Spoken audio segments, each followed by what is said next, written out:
you gonna keep 'em away from Broadway, jazzing around and painting the town? How you gonna keep 'em away from harm? That's all mystery. They'll never want to see a rake or plow, and who the deuce can party-do a cow? How you gonna keep 'em down on the farm after they've seen Paris?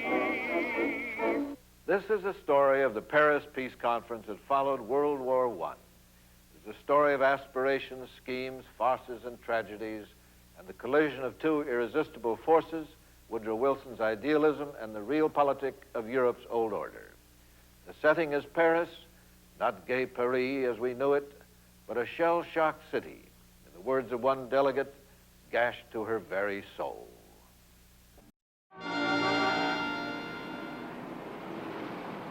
In the pressures and crises of everyday life, we tend to forget our past, the events that shaped our lives but which now survive as a faint memory or a rusty statue barely noticed. One such event was the First World War.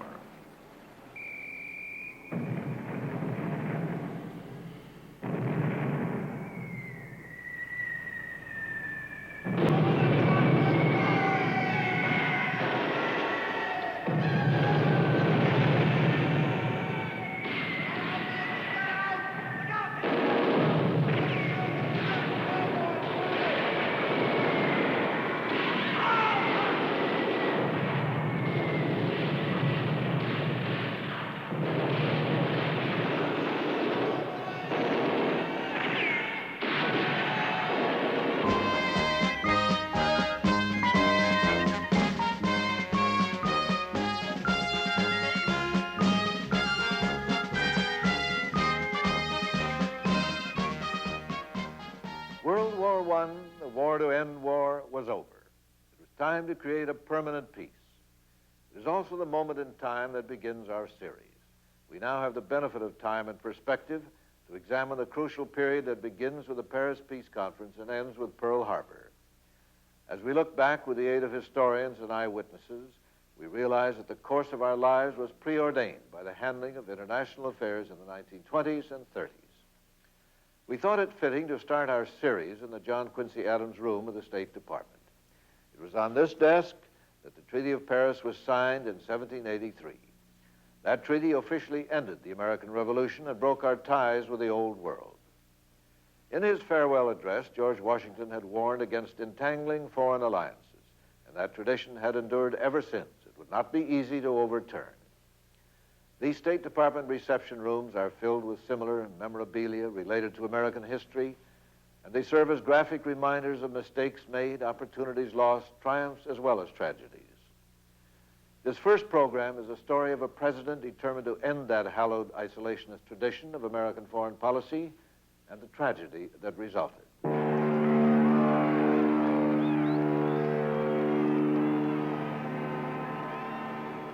It was a cold, gray morning when the George Washington eased out of New York Harbor.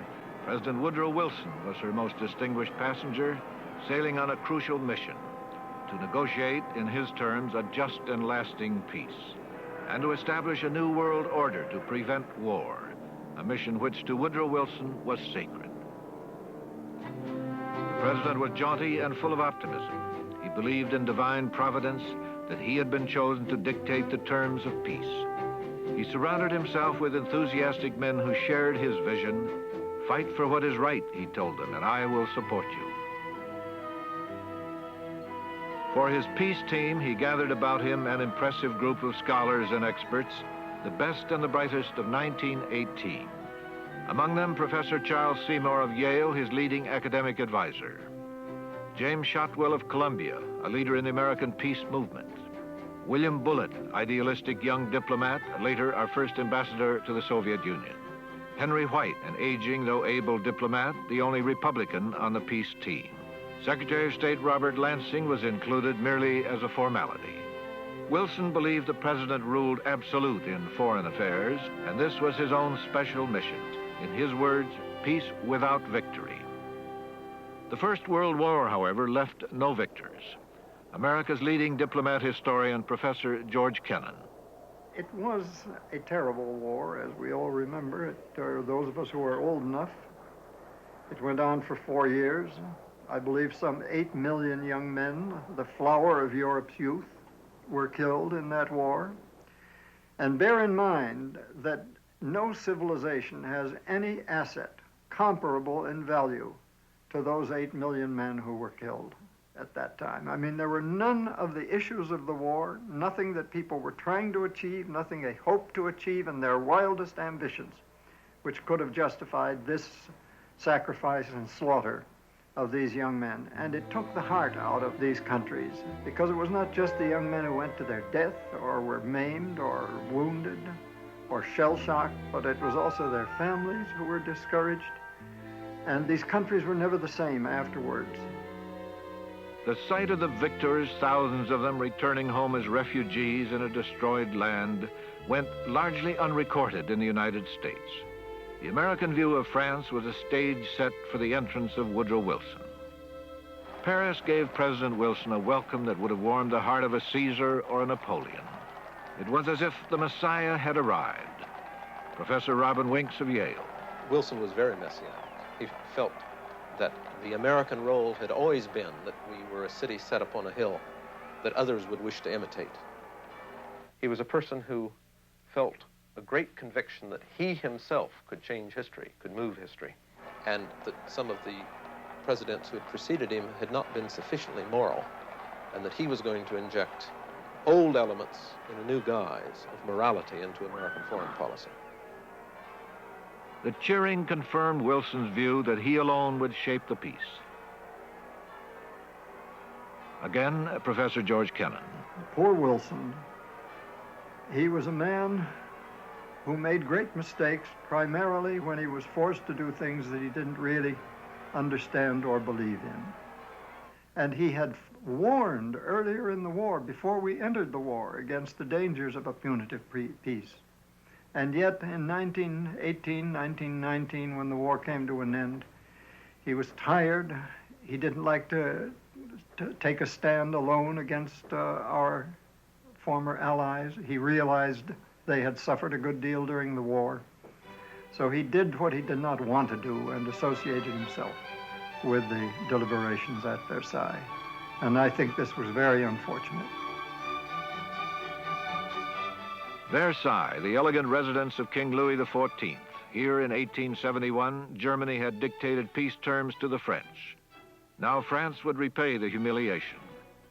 Soon the Hall of Mirrors would be crowded with men who matured in the 19th century, when international affairs were guided by the bloodlines of royalty.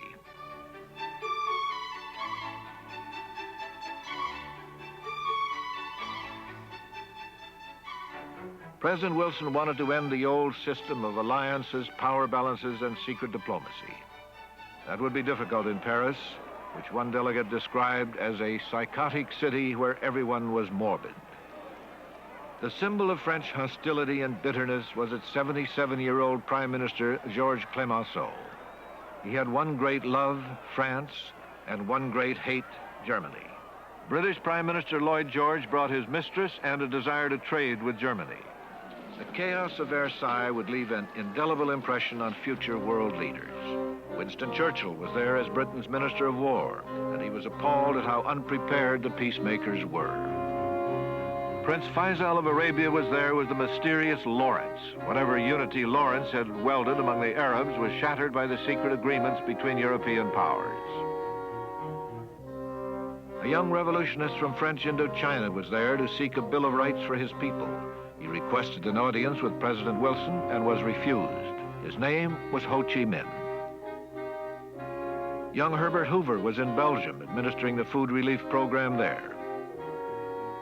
The future world leader who would have to pay dearly years later for the failings of Versailles was President Wilson's vigorous young Assistant Secretary of the Navy, Franklin Delano Roosevelt.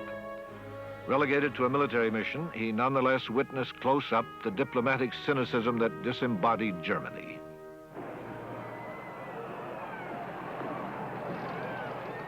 In Germany, a violent power struggle between moderate and radical Bolsheviks erupted in Berlin.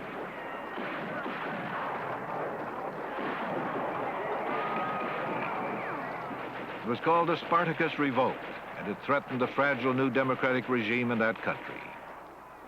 Since the Russian Revolution in 1917, communism had threatened to sweep Europe. The German army crushed the Spartacus uprisings in January 1919, just as the peace conference was opening.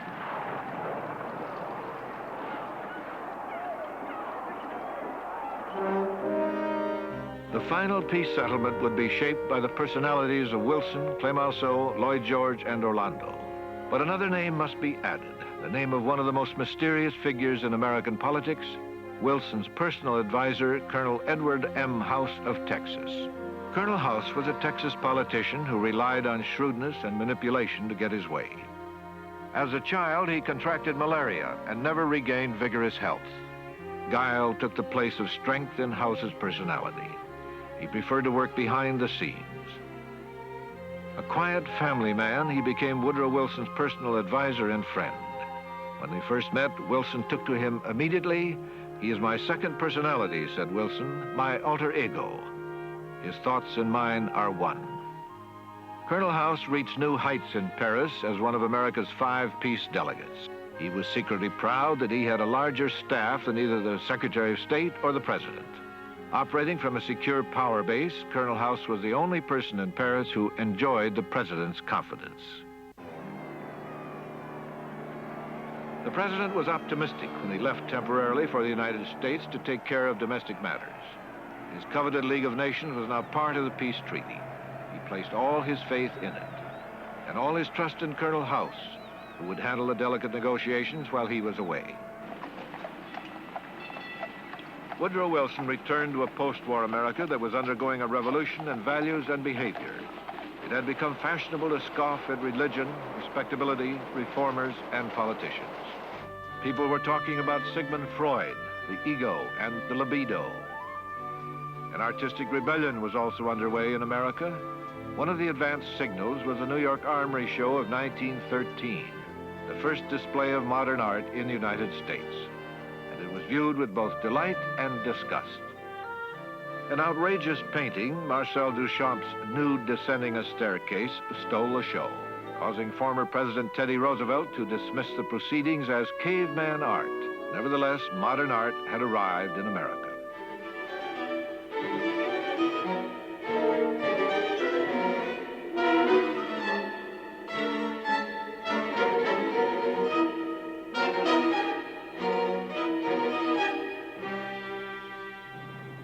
When the George Washington left New York Harbor for Wilson's return to France in early March, there was no pomp or display.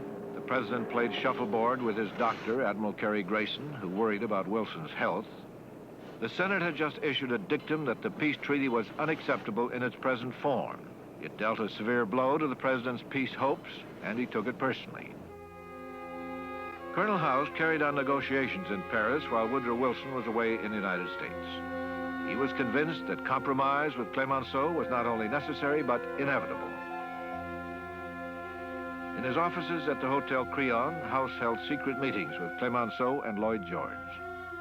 His main drive was to wrap up a peace treaty with Germany as soon as possible, and this required compromise. When Wilson arrived in France and found out what House had done, he was shocked. Professor Arthur Link of Princeton. House egregiously betrayed Wilson by, in fact, giving away his whole program, or virtually his whole program, agreeing to things that Wilson was fighting against adamantly, for example, the establishment of an independent Republic of the Rhine, agreeing to shelve the League of Nations. Wilson was aghast when he returned and found what House had done, and for obvious reasons, he simply could not have the confidence in him in the future that he had in the past. Having lost faith in Colonel House, the president still could not turn to his Secretary of State. Wilson and Robert Lansing were not on good terms. Lansing had serious differences with the president about the war. He was a hawk and wanted to enter the war sooner. Lansing was a pragmatic lawyer, a realist. Wilson thought he was unimaginative and suspected his loyalty. Lansing did not put much faith in the League of Nations. He did not believe it would solve international conflicts. President Wilson never forgave him for that, and at Versailles ignored and humiliated his Secretary of State. The embittered Lansing passed his time in Paris drawing sketches and doodling.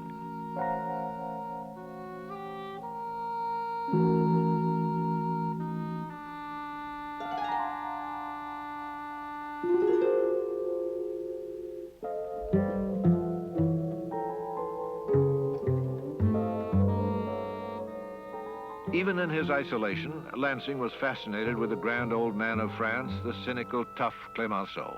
With regard to Germany, Clemenceau had two goals: French security and revenge. He was puzzled by Wilson's idealism. After all, France had been saved by bayonets, not by words. The strain and confusion of the peace conference intensified. In the words of one delegate, it was like a riot in a parrot house. There was the machine gun rattle of a million typewriters, the incessant shrilling of telephones, the cold voices of interpreters, and behind it all, the ache and exhaustion of despair. At one point, Clemenceau called Wilson a pro-German. Wilson stood his ground, insisting that the League of Nations would prevent future German aggression. Clemenceau scoffed at the proud Wilson, who, he said, talked like Jesus Christ, but acted like Lloyd George. Influenza, a new and unexpected element, surfaced in Paris.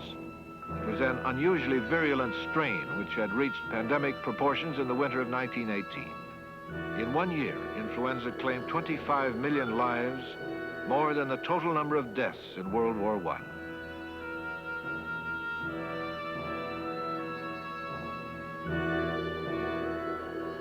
In Paris, another wave of influenza struck in February, killing 2,500 victims that month. On the afternoon of April 3rd, Woodrow Wilson became a victim.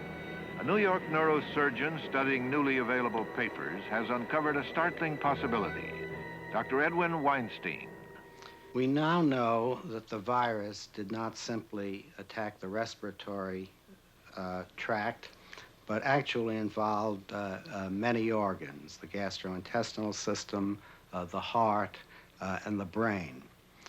And the probability is that Wilson, in the course of his illness, also suffered some brain inflammation.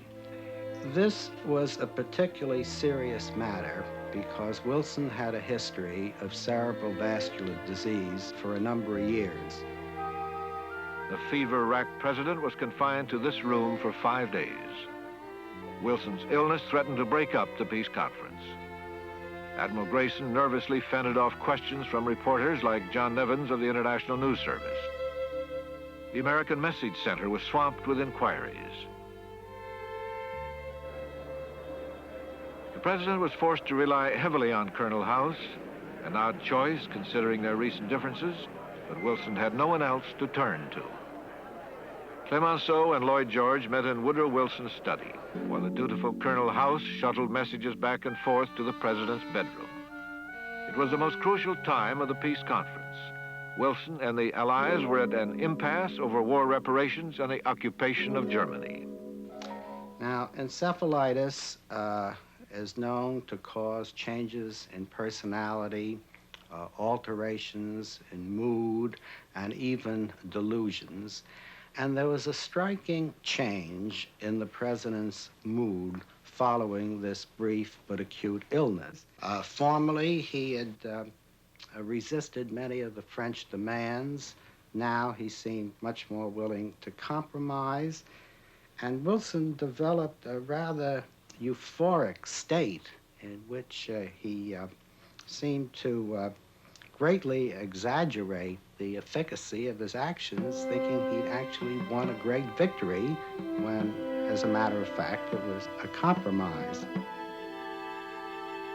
The crafty Clemenceau and the clever Lloyd George had won out. Wilson's world seemed to collapse around him. Italy's Prime Minister, Orlando, walked out of the peace conference when Wilson refused to give Italy the Adriatic seaport, Fiume. Wilson ultimately compromised on the Japanese demand for Shantung province in Manchuria, but said no to an issue that was emotionally far more volatile. Professor Edwin O. Reischauer of Harvard. The Japanese also thought that there ought to be an element in it about racial equality. And they put this concept forth. And Wilson managed to just brush it aside as being too embarrassing for the white Western nations that dominated the world. And they would not accept the Japanese concept of racial equality, which was a rather dangerous sign of what was going to come later. On June 28, 1919, the victors and the vanquished gathered at the Palace of Versailles to sign the Paris Peace Treaty, officially ending World War I. The Treaty of Versailles was a severe peace treaty. It forced Germany to admit war guilt, disarmed her, stripped her of her colonies, and demanded war reparations in the billions of dollars, which would be impossible to pay. The issues were decided in private meetings where stubborn demands for territory outweighed any principle of justice. We tend to view Versailles as a hall full of people rushing about in search of peace. In truth, they found calamity. Professor Robin Winks of Yale. There's no question that the Peace of Versailles is one of the many remote causes of World War II, in the sense that the reparations extracted from Germany were so punitive that the German people had every reason to be deeply resentful about the peace. The Germans were able to argue that they had not been fully defeated in war, but rather had been defeated in politics, and it gave rise to the feeling that the German army had been betrayed. A young corporal wounded in the war vowed to avenge what he later called the stab in the back of Versailles. His name was Adolf Hitler. Germany, stripped of honor, was blockaded during the peace negotiations. No food was available until the treaty was signed. And in one of history's gratuitous cruelties, the blockade of Germany continued for 2 more weeks. Thousands of Germans died of starvation. The bitterness would be long remembered.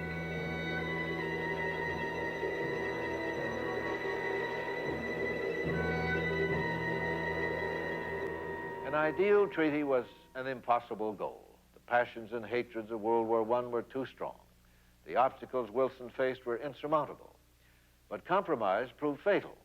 If one extreme or the other had won out, the results might have been longer lasting. A tougher, more ruthless peace of conquest might have kept Germany down. A more just and liberal peace might have averted the conditions in Germany that encouraged Hitler. In the end, the Germans blamed Woodrow Wilson for the Versailles Treaty. The German government said, President Wilson is a hypocrite, and the Versailles Treaty is the vilest crime in history. We must never forget it is only a scrap of paper. Do not lose hope, the day of resurrection comes. After all, with Russia withdrawn into revolution and Austria-Hungary broken up, Germany remained the only cohesive people in Central Europe. The victor can have vengeance or he may have peace, but he cannot have both. The statesmen of Paris succeeded only in planting the seeds of war.